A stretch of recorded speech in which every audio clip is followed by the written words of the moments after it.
Tayo po ay makikipag-ugnayan sa Philippine National Police at ang makakaugnay natin this morning ang kanilang spokesman, si Senior Superintendent Jonard Carlos. Colonel, sir, magandang umaga po. Yes, Sir Alan, Madam, magandang umaga po sa inyo mula po kay Chief PNP Gerald de la Rosa. Magandang umaga po sa lahat na nanonood, nakikinig ng inyong programa. Opo. Sir, makikibalita lang ho kami tungkol dito sa dispersal na naganap sa rally sa harapan po ng US Embassy noong isang araw.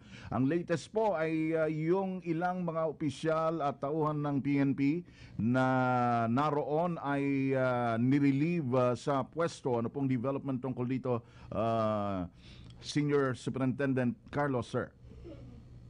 Opo, nakakalungkot po yung marahas na nangyaring konfrontasyon sa harapan ng Embahada ng Amerika sa Ross Boulevard, sa pagitan ng ating mga pulis at ng mga rallyista. Ito po ngayon ay iniimbestigahan, pinangungunahan na po ito ng Criminal Investigation and Detection Group. At yung mga nabanggit na mga opisyal at kasama na po ang driver na si PO3 Franklin Co ay under custody po ng Regional Office NCRPO. Sir, sa panig ng mga rallyista, nasa 35 to 50 yung nasugatan. Sa inyo po bang kapulisan, ilan po yung nasugatan doon sa nangyaring rally no isang araw? Opo, may tatlong po yung nasaktan sa ating mga pulis. 35 is the number given by the NCRPO General Oscar Albayalde. So, both sides na nasaktan po, may mga nasaktan. Yes. So, yun po, ngunit yung buong police operation, ibig sabihin from the start hanggang sa natapos, Opo. yan po itong iimbestigahan at hindi lang po isang parte na sa mga naganap noong nakaraang araw. Opo. And dahil po sa nangyari, ano po ang komento ni Chief Bato na nasa China pa man din ngayon? Opo, nalulungkot po si Chief PNP, humihingi po kami ng paumanhin sa taong bayan. Ayaw na ayaw nga po ng ating Chief PNP na may nagkakasakitan from both sides sa ating po mga kababayan na sila ay may karapatang maghayag ng kanilang saloobin at sa hanay po natin mga pulis na sila naman po ay tumutupad sa tungkulin. Nakakalungkot nga po from the start hanggang sa matapos, sana ay naging mapayapa, ngunit may mga pangyayaring hindi natin napigilan, kaya ito nga po ay iniimbestigahan na. Ayun, and this is being handled by the CIDG Colonel, sir. Yes, that's tama po yan, sir. CIDG na po at inutos po yan ni Chief PNP habang siya ay nasa China nung malaman niya yung nangyari pong ito sa Ermita, Manila. Ayun, okay. Maiba naman po kami ng konti, Colonel, sir. Ilang araw na lang po, 65 days na lang, Pasko na at syempre nariyan naman ang in-anticipate na rush ng mga kababayan natin patungo sa mga malls, sa mga pamilihan, sa mga bilihan ng mga panregalo at iba pa. At syempre pagkaganyan, ito naman ho sinasamantala ng ilang mga masasamang loob. Update lang po naman sa mga paghahanda ng Philippine National Police, sir, kaugnay nitong paparating na Kapaskuhan po.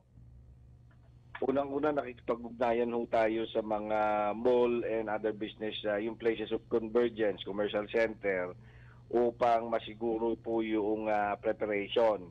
So we are now having our deployment plan and looking at where to place our policemen to ensure the safety of our ito po yung mga mamimili ng mga kababayan po natin. So nagpalabas na rin ho tayo ng mga paalala, mag-iingat sa ating mga kababayan through social media, through mga information material. At sana po mag-ingat po yung ating mga kababayan at hindi po sila mabiktima. At yun naman pong mga nais gumawa ng mali ay sila po ay aming punghuhulihin. Sir, mabalik lang ako doon sa rally. Kayo po ay kakasuhan or yung mga pulis na may kinalaman doon sa nakaraang rally kakasuhan itong mga rallyista ng paglabag sa batas pagdating sa pag-rally like yung BP 880 and at the same time mga criminal administrative liability. Sir, kayo naman po ba magsasampa rin ng kaso sa mga nanguna sa rally na ito? Tutukuyin po yan ang investigasyong ginagawa ng CIDG. Both sides. Unang-una, titingnan ho namin kung may mga pagkakamali, hindi pagsunod sa panuntunan ng pabansang pulisya sa mga kasama namin na nandoon. Kaya nga po, administratively relief nga po yung mga opisyal at yung driver. Pangalawa, aalamin din kung mayroon mga papaglabag sa batas, hanay naman po ng mga rallyista at kung sila ay makikilala, magsasampa po tayo ng kaso. Ito po ay mandato po ng PNP at gagawin po namin yung aming pong trabaho at sana nga po napag-usapan ng maayos at hindi naman ho naging marahas.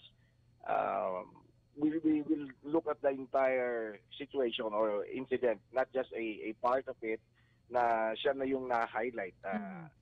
So, kailangan tingnan natin ang buo. Hindi ho po pwedeng tayo ay mag-iimbestiga o titingnan lang ho natin yung isang parte at sasabihin natin na the entire incident is ganun po yung nangyari. So, let us... And sir, kahapon wala palang permit, nung isang araw walang permit itong mga rallyista na mag-rally doon na sa harap ng US Embassy. At sabi nila, yes, walang permit, pero ginagawa na nila ito dati. So, ganun kaluwag pagdating sa pagrarally. Tama po ba, sir? Na pwedeng mag-rally kahit walang permit? Kaya po nagpapatupad ng maximum tolerance po yung ating pong mga police. Hindi po sa napapayagan ho sila in the past. It is because the police is trying to extend everything. One example, dumating ho sila doon, pinakiusapan, 10 minutes, kung pwede ho ba kayong magbuwag na at wag lumapit sa embahada. So that's one point. Hindi ho tayo nanakit o nakiusap po tayo. Opo. Pangalawa, inoccupy ho nila yung no rally zone. So nakiusap po tayo. Mayroon ho tayong hanay ho ng ating CDM. So hindi ho, that's extending, that's ensuring that maximum tolerance is being followed. So pangalawa, nilapitan ho yung hanay ng CDM. Opo. At nagkaroon ho ng kainitan. Makikita nyo naman po. Hindi ho, dapat there should be a kinakausap naman po. So from the start hanggang sa magkaroon ng problema o yung gulo, tingnan ho natin kung ano po yung mga aksyon na ginawa po ng ating mga pulis at anong aksyon ang ginawa po ng mga rallyista. At kung may pagkakamali, kung mayroong paglabag sa batas, tutukuyin ho yan kasi marami naman pong sources of video para makita kung sino-sino itong yung mga nagkamali. From our side and from both sides nga po, titingnan po natin yan sa investigasyon. And of course, sir, ang ating direct hotline sa PNP, ang 911 is nariyan at maaring i-utilize ng ating mga kababayan anytime kung may impormasyon silang nais na iparating sa Philippine National Police. Colonel, sir, di po ba? Tama po yan. Pag emergency po is 911. This is life and death or a crime happening, 911 po. Ngayon, mga informasyon po, i-text po nila sa itaga mo sa bato. Ayun. Okay. Well, Superintendent Jonard Carlos, sir, salamat po ng marami for the updates from the Philippine National Police po. Maraming salamat po at mabuhay po ang lahing kayo, Manggi. Thank you, sir. Mga kaibigan, si Police Senior Superintendent Jonard Carlos ang tagapagsalita po ng Philippine National Police. Kaunay pa rin ang marahas na dispersal sa mga rallyista sa harap ng Embahada ng Estados Unidos kahapon ay naghain ng isang resolusyon ang Bayan Muna Party List na kumukondena sa mga pulis na nagpairal ng dahas sa kilos protesta. Maglulunsad din ang Commission on Human Rights o CHR ng sarili nitong investigasyon kaugnay ng naturang pangyayari. Ang ulat mula kay Jervis Manahan. Sakitan, tulakan at marahas na pagdidisperse ang naranasan ng mga rallyista at mga minority group sa labas ng US Embassy nang magprotesta sila laban sa presensya ng mga militar at US troops sa kanilang mga ancestral lands. Ang karumaldumal na insidenteng ito, hindi raw palalampasin ng mga militanteng mambabatas ng mababang kapulungan. Inihain na ng Makabayan Bloc ang House Resolution 487 para paimbestigahan sa House Committee on Justice ang marahas na insidente. Isa itong omnibus resolution na kumukondena rin sa paggamit ng dahas sa pagpapaalis ng mga rallyista na patapos naman na raw noon sa kanilang pagkilos. Ayon kay Bayan Muna Congressman Carlos Zarate, hindi makatao ang ginawa ng mga pulis dahil mas pinoprotektahan pa nila ang interes ng US Embassy kaysa sa sarili nilang mga kababayan. Kailangan mong i-denounce, no? Instead na suportahan ang mga kapatid nating lumad, ang mga kapatid nating Moro na sa mga nakaraang mga panahon ay naging biktima ng pakikialam ng Amerika, ang kanya pang dinipensahan ay ang kanya pang rason bakit i-disperse ito ay kahiya-hiya raw sa Amerika, no? Hindi rin daw sapat na ma-relieve lamang sa trabaho ang mga sangkot na pulis. Dapat daw kasuhan sila at tuluyan ang tanggalin sa serbisyo. Hindi lang ito ang unang pagkakataon na siya ang naging ground commander ng dispersal team na naging violente, no? We can recall in 2012 nung isang madugong dispersal din ng State of the Nation address ni Presidente Noynoy Aquino, siya rin ang naging ground commander na ito. No, so talagang utak pasista itong si Senior Superintendent Pedroso.